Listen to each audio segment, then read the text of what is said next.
Hello and welcome to Real Watchers Movie Club. My name is Garrett. And I'm Kevin. And we are your hosts. Movie Club is a show where we pick a movie every week and discuss it just like a book club. On today's show, we are covering the war drama Paths of Glory. Our thoughts and more coming up on Movie Club.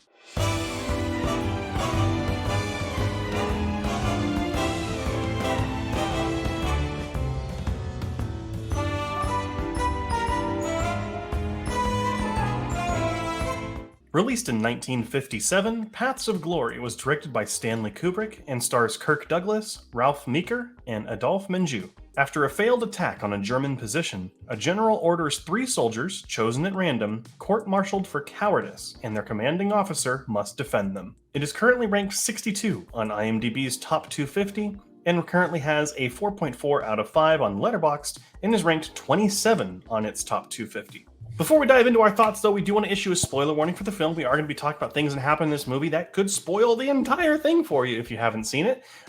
So make sure you go out and check the movie out. It's on Tubi, so you can watch it for free, which is really nice. I always forget that Tubi exists. But stay tuned to the end of the show to see what we're covering next week, because spoiler alert, it's a little related in a little way. All right, Kevin, so I think this one was actually my pick this week, and easy enough reasoning. I had heard of the film, but I'd never seen it, and therefore I know that you had probably never seen it either. I have never even heard of it, so that was exactly why I picked it, because it's something that I didn't even know until watching it, but it was a Stanley Kubrick movie, and I say I know a lot about movies. But like, I did not know it was Stanley Kubrick. I think it's one of his first films. And it's honestly, I'm glad that we found it, because I think it is a really good movie. I wouldn't necessarily say it's one of the best war films ever, but I do think it is a fantastic film to be included in the top 250 on both sites. I think it deserves to be there. Maybe not as high on the 250, but I do think it deserves to be there. So, like, what are some spoiler-free thoughts, though? What's the number? It's a 62 on IMDb's Top 250, and it is 27 on Letterboxd. Dang, that's really high. Yeah, there's a lot of people that think this is a perfect movie. Okay. I mean, I can see their judgment and their critiques on this, but spoiler-free warning. I mean, it's a good war movie. I was kind of pissed at what happened, and we'll get into spoilers and everything like that. But it was a good dialogue movie. Sit down, just really gets you into the movie, and it doesn't pull you out. And it's very short too, which I was very surprised about. Yeah, like an hour and 28 minutes, something like that, which is crazy. It's awesome to see a movie from Kubrick that isn't like overly long. Like, it's more reserved, and I think that's probably because it's one of his first films again, and he's not really reached that auteur status yet where he can just make whatever he wants.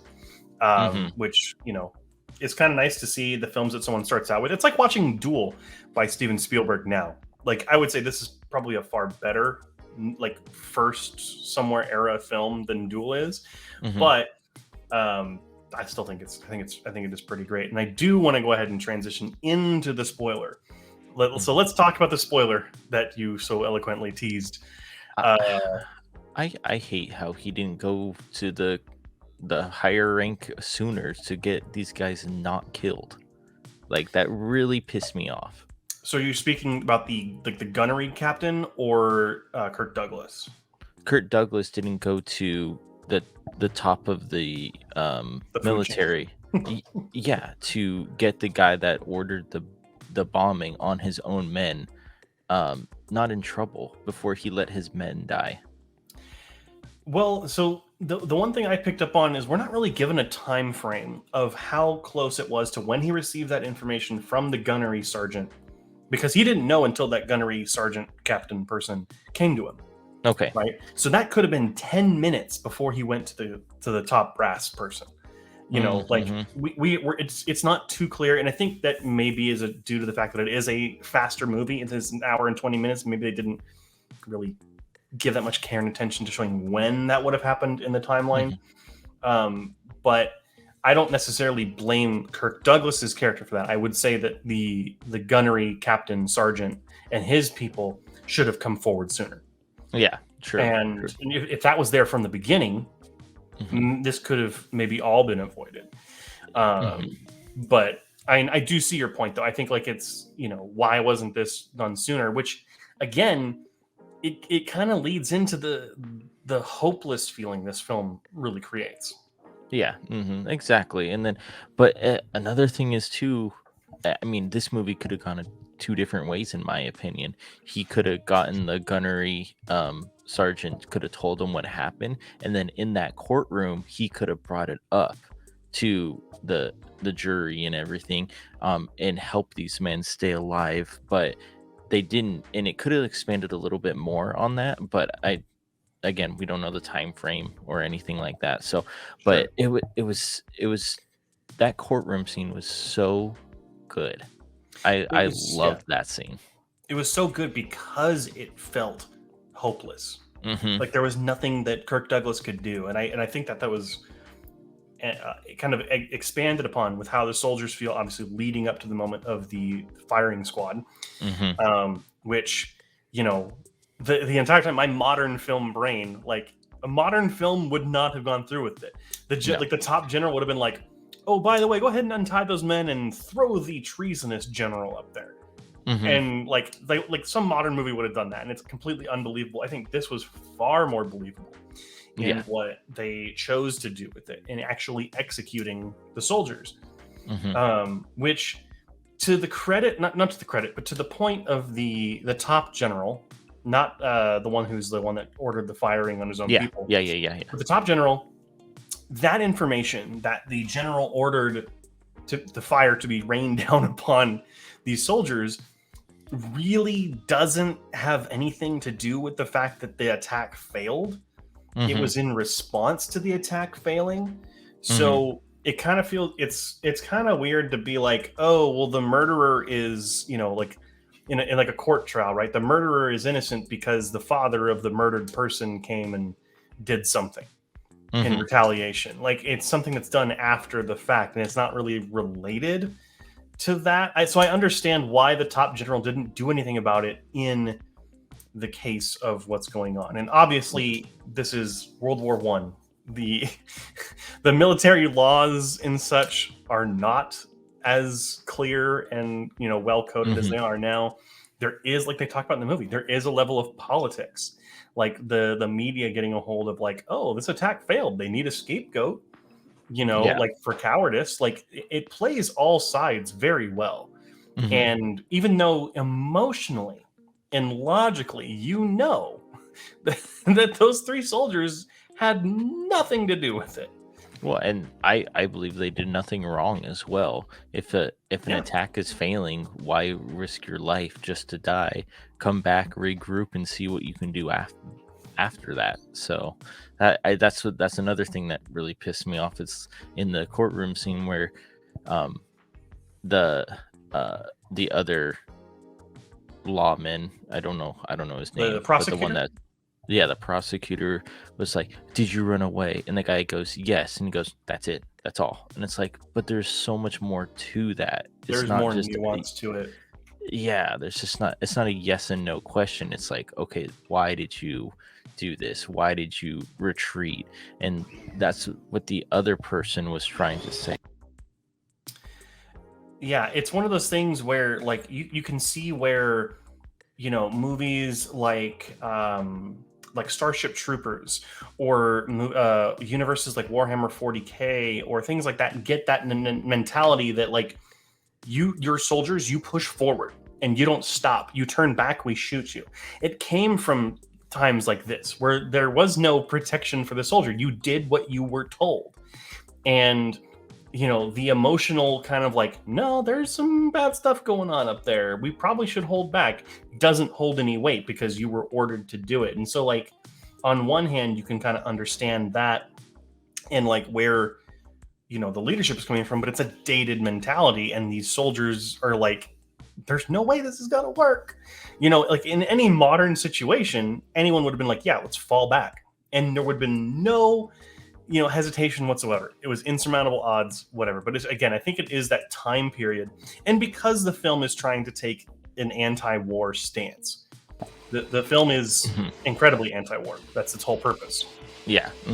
And everybody did a good job, all the actors and everything like that. It really felt like it was back in World War I, and everybody had a uniqueness to them and a likeness to them that I thoroughly enjoyed as well.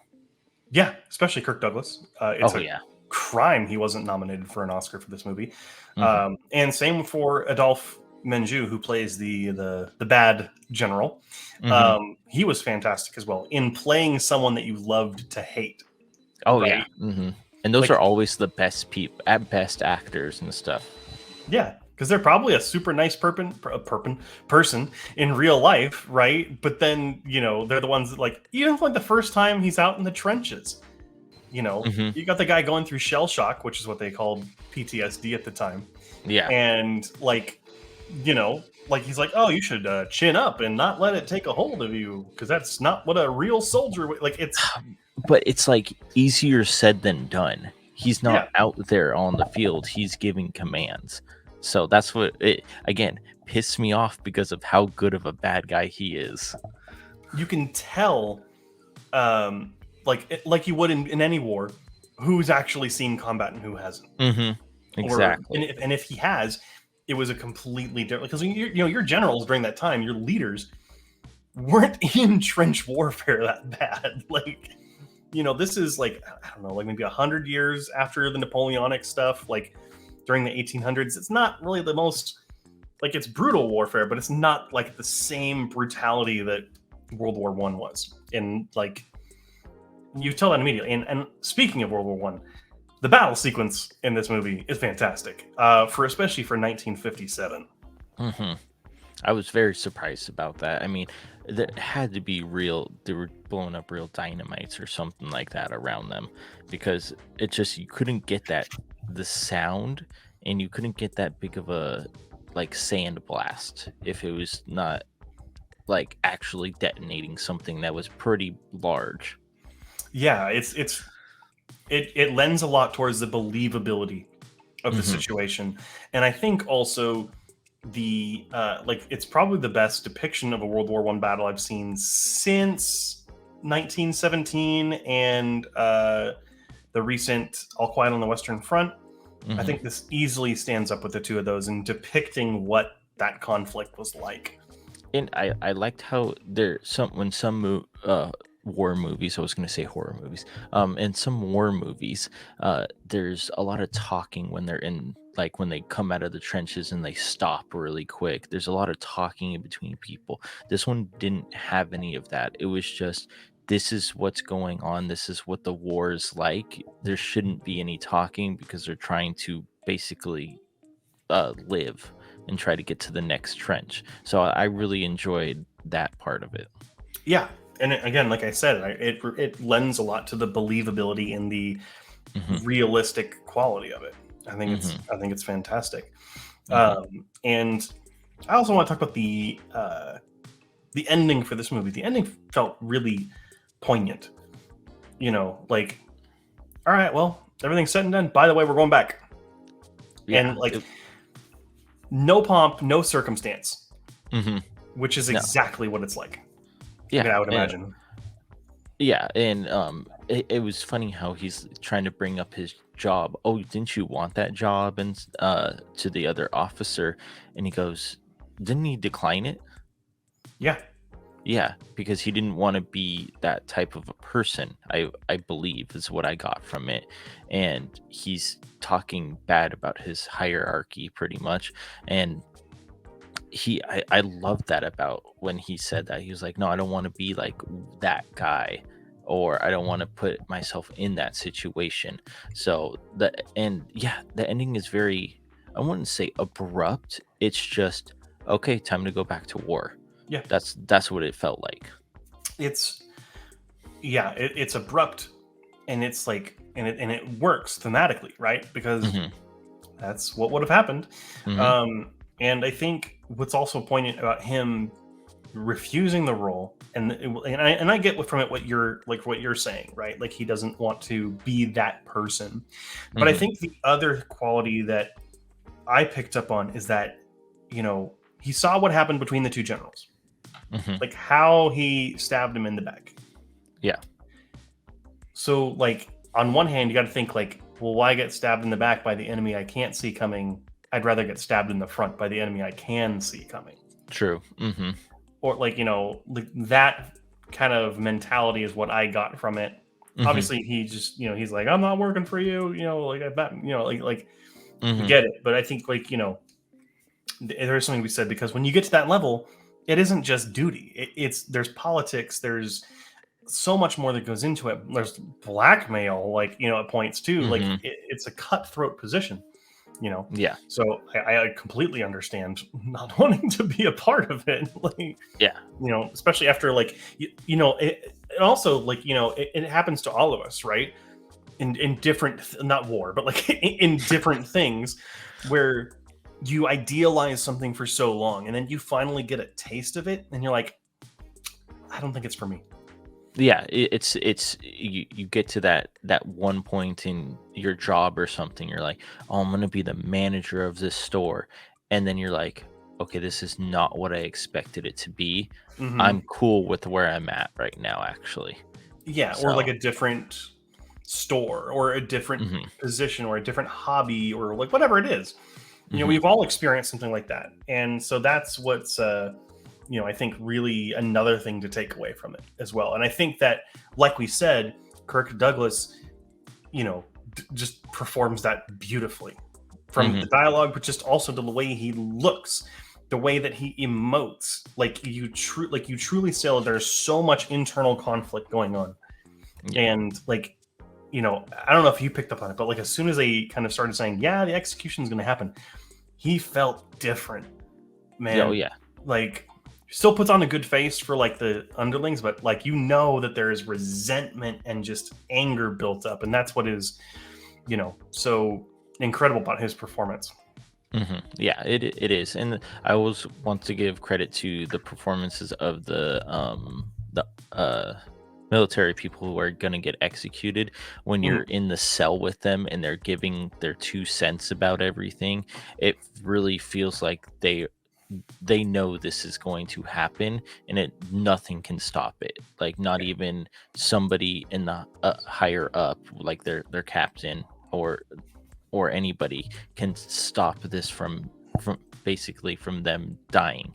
So they're Yeah. trying to ask themselves what can we do to help them calm down or to Hmm. provoke them or something. Yeah. So, they bring them food. They Hmm. bring them spiritual counsel in the form of the priest. Like, they do things that, obviously you would do for any prisoner that is going to face execution or anything like that. I mean, at the end of the day, they are in trouble, right? Hmm. But you still give them some of those kind of comforts to make it a little easier, you Hmm. know. And I think that the three actors, which I don't have their names in front of me, but I think they all do a fantastic job of doing different levels of it, right? So you have Yeah. like the one who has the position I would want of being unconscious Yeah. for for the entire thing, Hmm. and not knowing it's coming. Which obviously he's angry about the situation and is just not happy that this is happening. Well, none of them Hmm. are, obviously, but you have the one who's more emotional, breaks down, and he's just completely a blubbering mess. Yep. From the time that they know the execution is going to happen to when it happens, Hmm. which is also me. I would also be that person. Hmm. I think all of us would probably be that person. But It, then you have the other one mhm. who is emotional, but then his officer, his friend, or someone, like, it's someone he knows, is like, oh, do you want to take this with dignity, or do you want to look like a, you know, not good in the face of France or whatever? Yeah. Hmm. And it's just like, it's cool to see three different like perspectives of it. Yeah, and the middle one that you were talking about, the whiny one. I don't want to call it whiny, but Why emotional? emotional one. He's more concerned about them telling his wife and kids about than him actually getting executed about what Mhm. he did.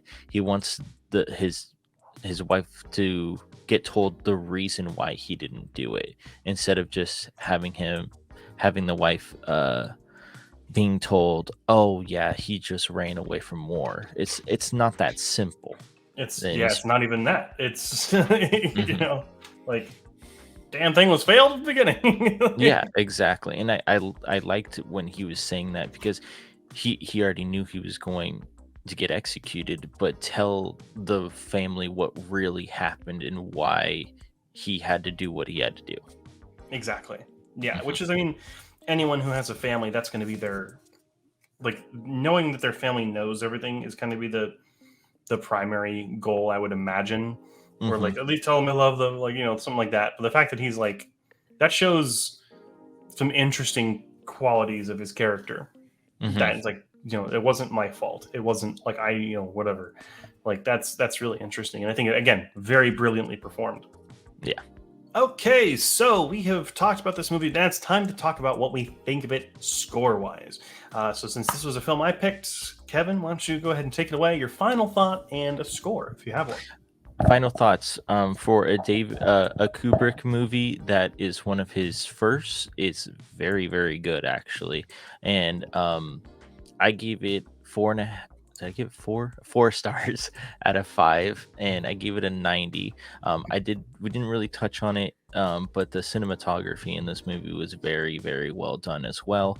When you're in the trenches and outside in the no man's land, pretty much is all very nice and well, not nice, but it's very well shot. So that's one of the other things I loved about this movie. And I gave it a Yeah. 90 out of 100. I don't know if I said that, but say it again. Hey, gotta say it again. Say it for the back of the room, right? Yeah.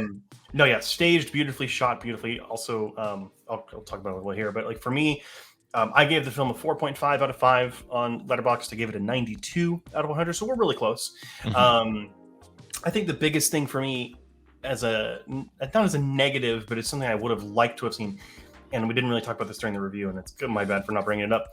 I would have liked just maybe 15 more minutes, like maybe 10, 15 more minutes with Kirk Douglas's character, or you know, maybe a little bit before the attack of them being like, I don't think this is gonna work, and Hmm. then someone being like, well, we got to do it, Yeah. like Oh, like anything even like that. in the courtroom too, asking him a little bit more questions about why didn't they do this, or again, yeah, like in the trench. I would maybe a little bit more in the trenches. Like, okay, they have this, and we only have this. Why are we doing this?